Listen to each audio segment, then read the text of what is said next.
श्री सुरेंद्र मक्कड़ जी, बाहर से दूर दराज से आई हुई मैडम संध्या बजाज जी, उठेकरा से श्री परीक्षित मदान जी, करनाल से श्री मदन कत्याल जी, गुड़गावा से श्री कन्हैया लाल जी पावा वो, इस हिसाब से सबसे बड़ी खुशी की बात यह है कि जिनको मैं अपना आइकॉन मानता था, जो पंजाबियों के सरबोर्ड थे, महाजन साहब कई बार एमएलए रहे, उन्होंने अपने रहते पंजाबी सभा बनवाई, बड़े बड़े काम किए। अगर मैं उनके कामों की गिनती कराने लग जाऊं बहुत टाइम लग जाए। तो हमारे बीच में है सुरेंद्र मक्कड़ जी, जिनके पिताजी कई बार फांसी से एमएलए रहे, उनको कामरेड अमीरचंद मक्कड़ कहा जाता था और मेरा उनके साथ बहुत ज्यादा साथ था। जो भी हमारे बीच में है सरदार बलदेव सिंह जी,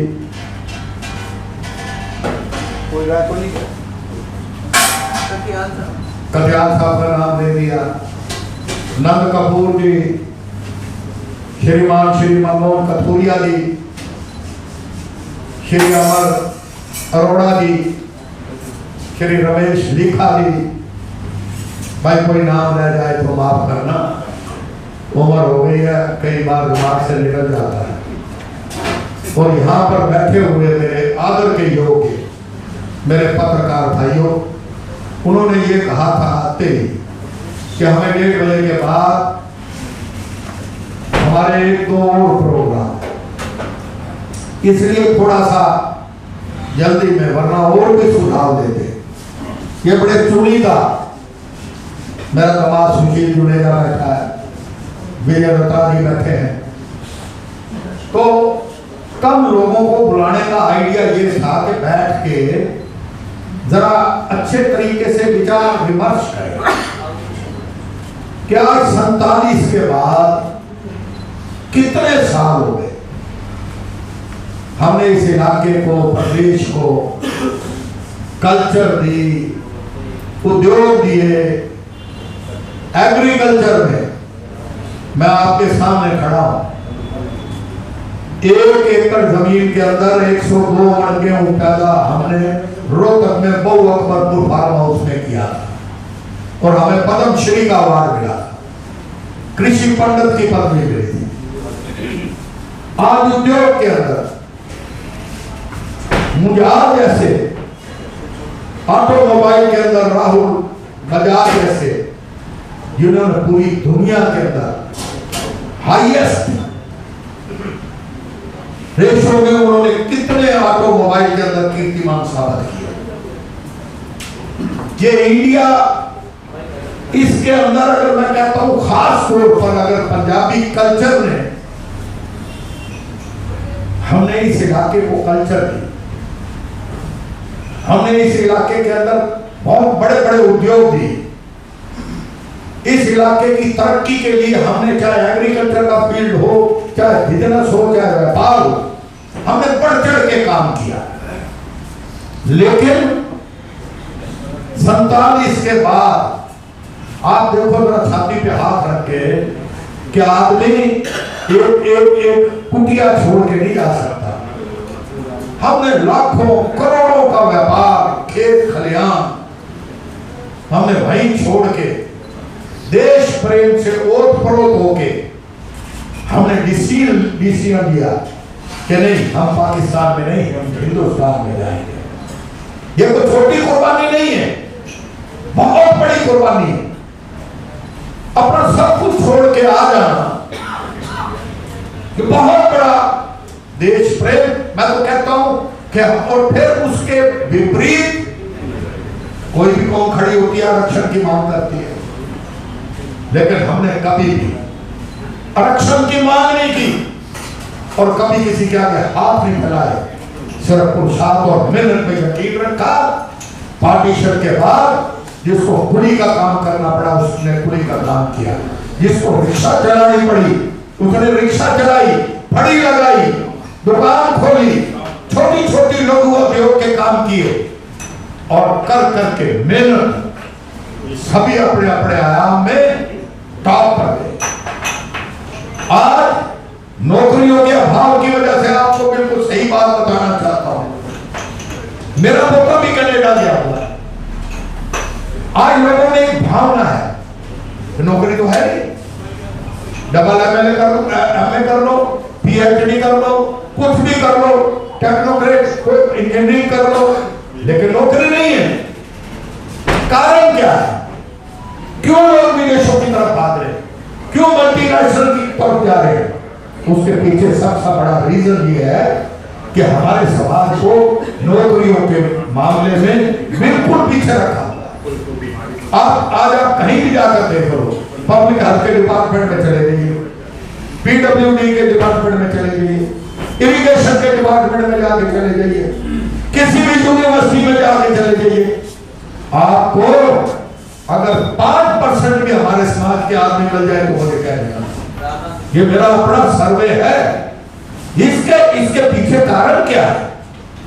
कारण ये है कि हमारा समाज बड़ा लिबरल और मॉडरेट समाज है। उसकी जैसे नंद कपूर जी ने मिसाल दी, 3 बार हमारे इलाके से जहां से मैं एमएलए और मंत्री बना, शेर श्री कृष्ण दास 3 बार एमएलए रहे और वहां पे महाजनों की वोट 9,000 9,500 है। जब मैं चुनाव लड़ा उस वक्त 62,000 की संख्या पर था हमारा पंजाबी समाज का, और जब कांग्रेस की टिकट शेर जी को मिली तो हमारे पंजाबी के समाज के लोगों ने भी बढ़ चढ़ के उनको वोट दिया। हम वो never believe in caste leader, हम जात पात की राजनीति नहीं करते। पंजाबी समाज एक लिबरल समाज है। 9,000 की संख्या होने के बावजूद 3 बार से श्री कृष्णदास को भूपेंद्र सिंह जी हुड्डा जो 10 साल चीफ मिनिस्टर रहे, पहला चुनाव 9 असेंबली कॉन्स्टिट्यूंसी, 9 में से 6 कॉन्स्टिट्यूंसी में पूरी तरह से हारे और रोहतक शहर से 46,000 की लीड उनको दी और उनको मेंबर पार्लियामेंट और वहां पर लोकसभा के अंदर। We are liberal.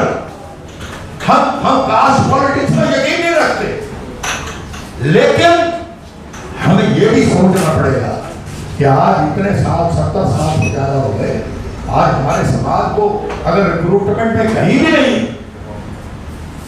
तो आगे हरियाणा प्रदेश में हम करेंगे क्या? हमारा समाज का, जैसे अभी मेरे से पूर्व वक्ताओं ने बताया कि 27% आबादी होगी इसकी, और जाटों के बाद दूसरे नंबर पे कम्युनिटी हो, 25 कॉन्स्टिट्यूंसी तो हमने अंकित की है, अंकित जहां सिर्फ पंजाबी बन सकता है, लेकिन उनमें से 10-12 कॉन्स्टिट्यूंसी तो खाली लीडरों ने कहो तो अगर टाइम हो तो मैं गिना देता हूं। हिसाब से ये बैठे हम महाजन साहब बड़ा करते थे ना एमएलए, अब यहां से सुमित्री जिंदल जी आई, सरसा से लक्ष्मणदास अरोड़ा बनते थे, वहां से काला साहब आए, हाथी से अमीर जंगी बक्कर बना करते थे, वहां से प्रदीप किशोरी ने अपनी वाइफ को खड़ा कर दिया, रेणुको भी रेणुका बिश्नोई आई, फतेहाबाद से लीला किशन जी बनते थे, फतेहाबाद से गोविंदलाल जी बतर सबसे पहले एमएलए बने थे, चीफ पार्लियामेंट्री सेक्रेटरी थे, वहां से कौन आ गए? तुराराम जी आए, जो भजनलाल जी के भतीजे आए। इसी तरह से चाहे कैथल, चाहे पंचकुला, चाहे कालका, चाहे गुड़गांव जैसी कॉन्स्टिट्यूंसी थे, या धर्मवीर जी का बोलते थे, वहां से फिर कटारिया को ले आए। करनाल जो पंजाबी कॉन्स्टिट्यूंसी थी, वहां से सुमिता सिंह को ले आए। कैथल जहां से सुरेंद्र बघाल जी बना करते थे, वो कॉन्स्टिट्यूंसी दी गई। मेरे कहने का भाव यह है कि मूल जो बात है, जो आघात पहुंचाती है, जो जड़ों को हिलाती है, कि जिस समाज ने इतना संघर्ष किया, इतनी मेहनत की हो, इतना पुरुषार्थ किया, आज नौकरियों में हम कहां हैं? मैं कहता हूं, कई बार लोग कहते हैं कि जब आप मंत्री थे तो आपको भी बहुत काम करने चाहिए थे, लेकिन मैं चैलेंज से कहता हूं कि रोहतक के अंदर आज भी मेरे लगाए हुए एसपी है, हरबंसराव खट्टर वानिया का अखबार चला करती, 50 अखबारें थी उसकी। मैं उसके घर जाता तो उसकी छत भी नहीं थी। तो मैंने कहा यार तेरा लड़का है, मैंने कहा ला मेरे को दे। मैंने उसके लड़के को थानेदार बनाया, आज वो डीएसपी है।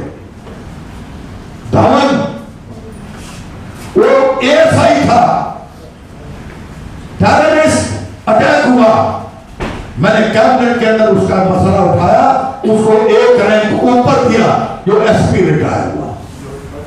मैंने एएनएम जेपीटी टीचर इतनी संख्या में लगाए कि आप रोहतक में जाके पूछ लीजिए।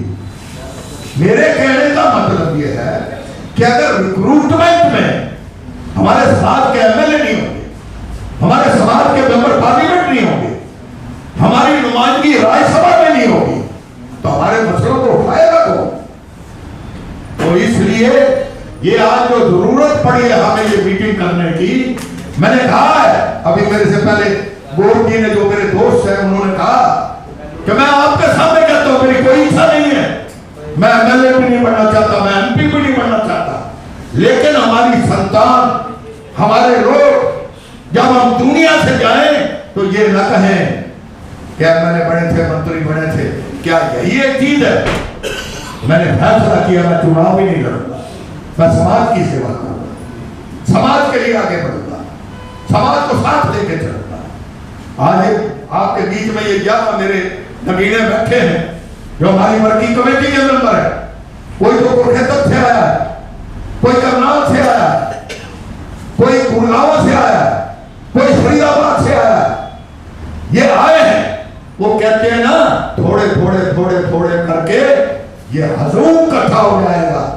और ये जो उन्होंने बलदेव सिंह जी ने जो सुझाव दिया है कि इन मीटिंगों को थोड़ा और बड़ा करो और जल्दी जल्दी करो, ताकि लोकसभा के चुनाव से पहले हमारे समाज का संगठन बन जाना चाहिए।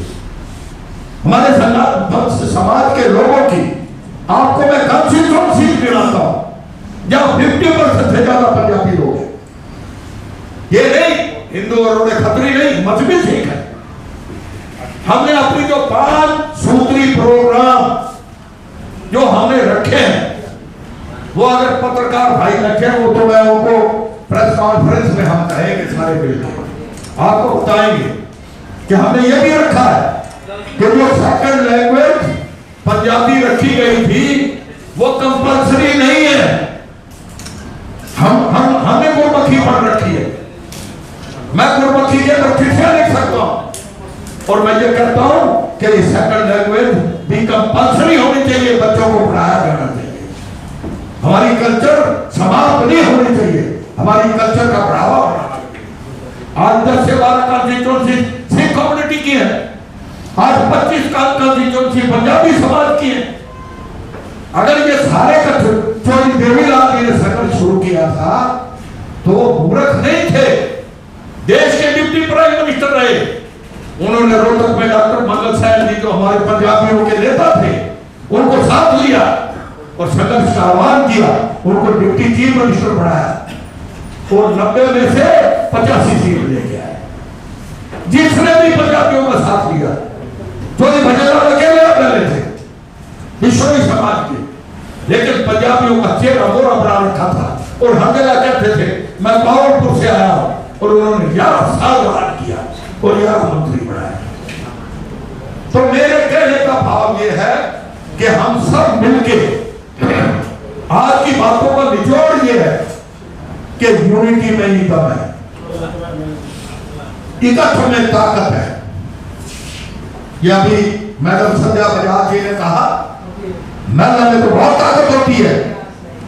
आज मैं एक बात कहना चाहता हूं, आप कमांड संभालिए ना, मैडम संध्या बजाज जी बैठे, आपको पूरे प्रदेश के पंजाबी समाज की महिला भी